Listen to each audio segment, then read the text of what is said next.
Recording on the go. So I really like this one. This is quite a quick one, but it's something that I did a little post on a little while back, and it was, do you really hate exercise, or are you just really hungry? Again, it's something that comes out quite frequently when I'm talking to people in comments or in posts and things like that, or if people inquire about coaching and training. I'm naturally going to ask what people have tried before, what they're currently doing, and a lot of the time there's talk of doing all the right things. You know, use like inverted commas, what we believe to be doing all the right things, because, you know, media is loud, all the different programs that are out there that are really extreme and promising really quick results and things like that gets loud, and then we develop these beliefs that this is how things are supposed to be done.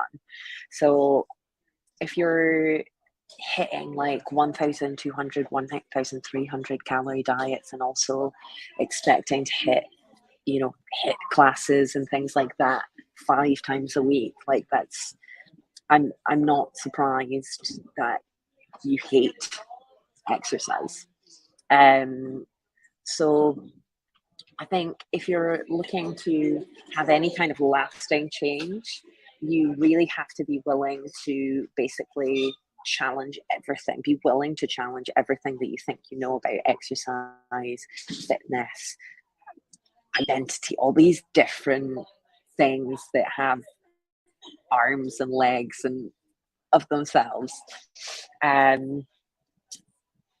Because it's not, it's easy to then become something that you could become kind of self-shaming on, like, you know, again, like in the last video that I did, that internal dialogue that says I should be doing more, I should be doing better, or any of that kind of stuff. And it's not about that, because as I say, in terms of the media and social media, these are the things that you are told you should be doing to get results. And it's only when you go in and do your own self-study or work with a coach or a trainer that you can really start to unpick some of these beliefs that have been built. Now, you got to understand as well that when we develop beliefs about anything, any statement that you come out with that sort of is like, I don't like because, or I don't like this, there's always going to be reasons behind it. And if you want to make any sort of change to your association to exercise and to healthy eating or any of that kind of stuff, balanced living, you need to be able to kind of take all of these statements and dust them off and look at if it's helping you, if it's hurting you, and the validity of whatever this statement is. A few videos back, actually, I talked about how in my own journey, you know, I've been a personal trainer, I've worked in the fitness industry since 2008, so, you know, like 15 years now, a hot minute. And I quite frequently have to look at my beliefs in terms of food and exercise, because I still have that feeling of, healthy eating is boring, even though I categorically know this is not true. Food being something that I used to comfort myself and inverted commas treat myself with and things like that, you develop these beliefs and then you develop actions in line with these beliefs. And it doesn't matter how much proof you have to the opposite. If it's something that is just like wired in there pretty deep, it's going to take a little bit of time to work through, to understand, and trying and failing and trying again.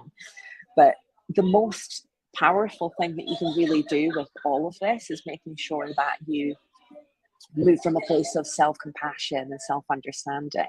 Something that is rife in the fitness industry, and particularly on like social media, is that it's still very pervasive, that you just need more willpower, you just need to work harder, and there's that belief that everything's got to be a push, and it's got to be discipline, and it's got to be out of a place of shame, and to create lasting change that isn't going to work. And if it hasn't worked up until now, is it really going to continue to work for you? So again, journaling can be something that can be really handy for this, sitting there and taking all of these beliefs, looking at why you may be stuck in the position that you are, or not progressing with your health and fitness plans, or you just think, do you know what, this is just, it's obviously just not for me, or it just sucks, or I hate it, or I can't do it.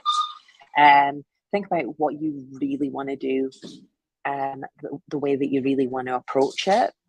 Start to explore down those lines.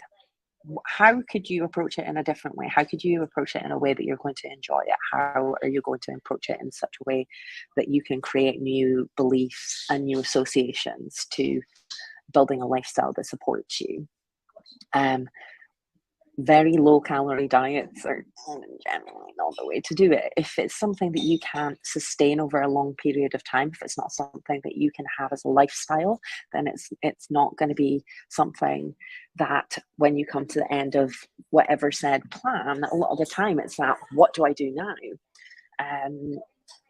Because our bodies are still built the way they were from the hunter-gatherer time. So when you go on a very low calorie diet, what you're doing is you're telling your body that you can complete all of the different tasks that you do in any set day, and that you can do it on that amount of calories. So when you then go to eat more, your body thinks, wait, I've just been in a famine, I'm going to hold on to that,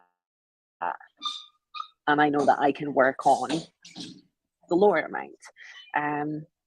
And this is where, and a lot of the tissue, of course, when you go on these extreme diets as well, I mean, the first 10 pounds is like glycogen and water, generally speaking. So when diets are promising, 10-pound losses incredibly quickly, it's water and it's glycogen mainly. And then it's going to take the most bioavailable tissue and burn that. And that's going to be muscle. Fat is one of the harder things to burn, and it's your muscle that is the more metabolically active tissue.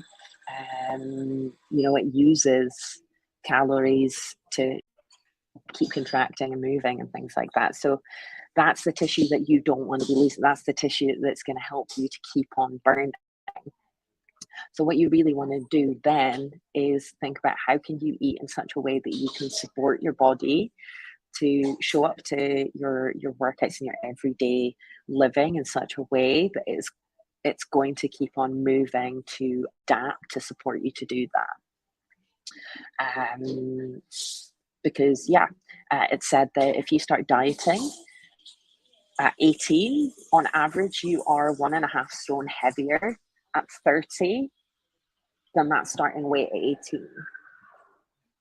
And the more times that you hit these very low calorie diets, the more evidence that you're giving yourself that you can't do it, or that there's something wrong when it's not. A lot of these diets and plans, they're not, they're built to get that initial working, but they're not built to be a lasting solution. They're built for return custom. So this is what's really, really, really powerful, to develop that self-awareness, to understand where your beliefs have come. What beliefs do you hold around food, around exercise, around your body, about how things need to be done, and how can you challenge that? How can you find a more self-serving, self-loving, and enjoyable way to approach it? People that love exercise, working out,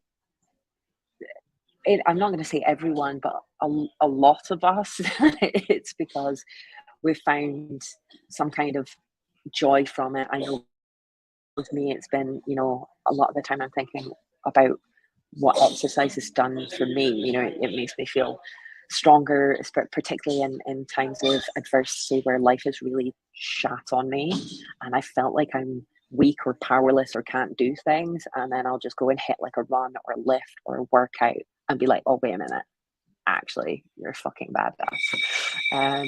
So yeah, do you really hate exercise, or are you just really hungry? So yeah, explore the idea that you can actually eat more and get better results across the board, if you can find a way to show up with intensity and frequency in a way that you actually like it. That's the tea.